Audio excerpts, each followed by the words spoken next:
مع الله في لألآت النجوم وحبك الغيوم وضوء القمر۔ کسی دانا عقل مند نے اپنے حریف سے کہا تھا،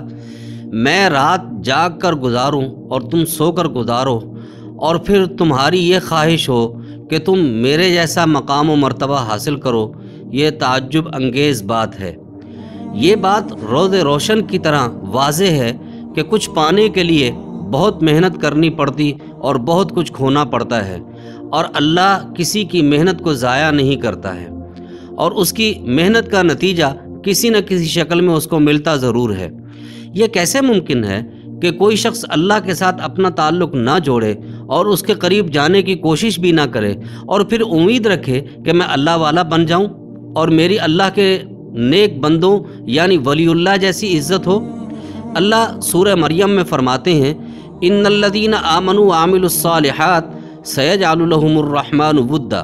بلا شبہ جو لوگ ایمان لائے اور اعمال صالحہ انجام دیے، جلد ہی رحمان ان کے لیے لوگوں کے دلوں میں محبت ڈال دے گا۔ اور یہ سچ ہے کہ اللہ جس سے محبت کرے یا کرتا ہے تو اس کے لیے زمین میں مقبولیت کے دروازے کھول دیتا ہے۔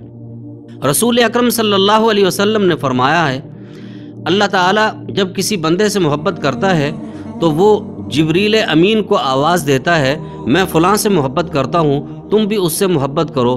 جبریل اس سے محبت کرنے لگتے ہیں، اور پھر جبریل امین اہل آسمان میں اعلان کرتے ہیں، اللہ فلاں سے محبت کرتے ہیں، تم بھی اس سے محبت کرو۔ اہل آسمان بھی اس سے محبت کرنے لگتے ہیں۔ پھر اس آدمی کے لیے اہل ارض یعنی زمین والوں کے درمیان محبت نازل ہوتی ہے، اور اللہ کی بات کا یہی مطلب ہے کہ بلا شبہ جو لوگ ایمان لائے اور اعمال صالحہ انجام دیے، جلد ہی رحمان ان کے لیے لوگوں کے دلوں میں محبت ڈال دے گا۔ اور جب اللہ کسی سے نفرت کرتا ہے، پھر اسی طرح اللہ تبارک و تعالی جبریل کو اور جبریل اہل آسمان کو اعلان کرتے ہیں، اور اسی طرح اس سے نفرت کا اظہار ہوتا ہے، اور بالآخر اس آدمی کے لیے زمین میں نفرت اترتی ہے۔ لیکن سبحان اللہ، وہ کیا سما ہوگا جب کسی چلتے پھرتے کھاتے پیتے رہتے سہتے بندے کا نام لے کر اللہ آسمان پر اعلان کرتا ہوگا کہ میں فلاں آدمی سے محبت کرتا ہوں، تم بھی اس سے محبت کرو۔ جلیل القدر صحابی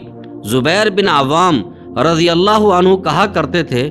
کہ تم میں سے جو شخص ایسا کر سکے کہ اس کا کوئی صالح عمل پوشیدہ رہے تو وہ ضرور ایسا کرے۔ مثلا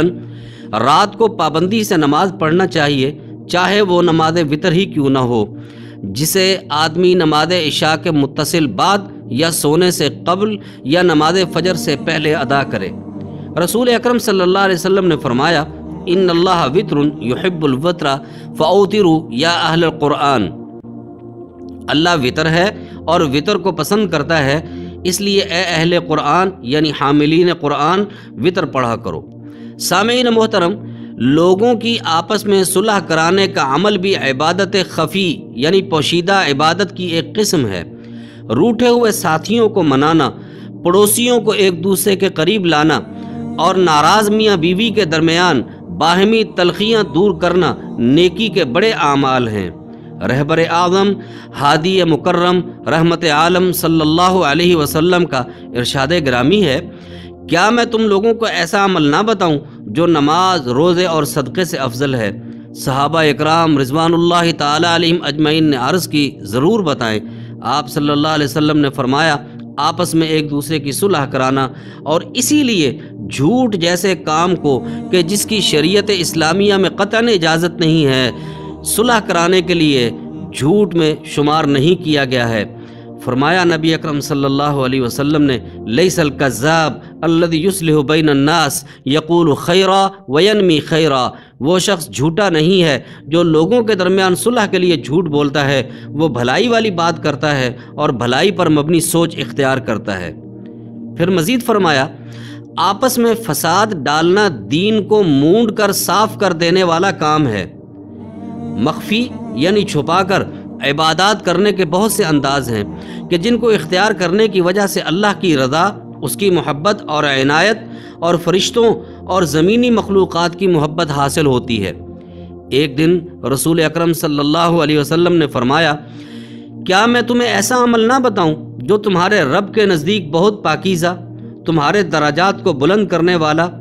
اور سونے چاندی کا عطیہ کرنے سے اور دشمن کا آمنا سامنا کرنے کے بعد ان کی گردنیں مارنے سے بھی بہتر ہے؟ صحابہ اکرام نے پرشوق انداز میں کہا، کیوں نہیں، ضرور بتائیں۔ فرمایا، اللہ عز و جل کا ذکر کرنا۔ آج ہم اپنی وقت گزاری کے لیے مختلف انداز، مثلا گھومنا پھرنا، گیم کھیلنا، لہو و لعب میں مشغول ہونا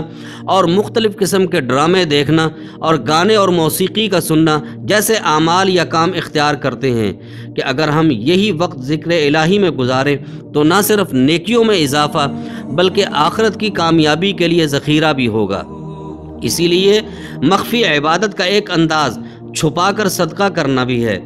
کہ کسی کو معلوم نہ ہو کہ جس کی وجہ سے روز قیامت جن 7 افراد کو سایہ نصیب ہوگا اور ان میں اللہ کی طرف سے اس کو شامل کیا جائے گا، اور اسی لیے اپنے مال کا چھپا کر صدقہ کرنا اللہ کے غضب کو ٹھنڈا کرنے کا سبب بھی بنتا ہے۔ مخلوق خدا کی خدمت کرنا بھی ایک انداز ہے مخفی عبادت کا کہ جس طرح سیدنا ابوبکر صدیق رضی اللہ تعالیٰ عنہ نے نماز فجر کے بعد صحرا کی طرف نکل کر ایک نابینا کمزور عورت اور اس کے چھوٹے چھوٹے بچوں کی خدمت کو اختیار کیا، اور ان کی وفات کے بعد اس بات کا علم ہوا کہ جب حضرت عمر رضی اللہ تعالیٰ عنہ نے ان کا تعاقب کر کے دیکھنے کے بعد معلومات حاصل کر لی اور آپ کی وفات کے بعد اس خیمہ میں جا کر بوڑھی خاتون سے معلوم کیا تو پتہ چلا کہ جس کی بات کو سن کر عمر رضی اللہ تعالیٰ عنہ یہ بات کہتے ہوئے خیمہ سے باہر آئے، ابو بکر، آپ نے اپنے بعد والے خلفاء کو بڑی مشقت میں ڈال دیا ہے اور بڑی مشکل میں مبتلا کر دیا ہے، اور پھر اپنے دور خلافت میں خود حضرت عمر جس طرح رات کو اندھیرے میں گشت کرتے اور اپنی رعایا کا خیال رکھتے اور ان کے حالات سے آگاہ ہو کر ان کی مشکلات کو ختم کرتے، یہ سب ہمارے لیے اور ہمارے حکمرانوں اور ارباب اختیار کے لیے نشان راہ ہے۔ لہذا یہ مقصد نہیں کہ لوگ اوپر سے آپ کو پسند کریں اور دل سے نفرت کریں اور غیر موجودگی میں آپ کی برائیاں کریں اور صرف شر اور فتنہ سے بچنے کے لیے آپ کی عزت کریں، بلکہ غرض و غایت یہ ہے کہ لوگ دل سے بھی آپ کے گرویدہ ہوں اور دل سے عزت کریں اور محبت کا اظہار کریں۔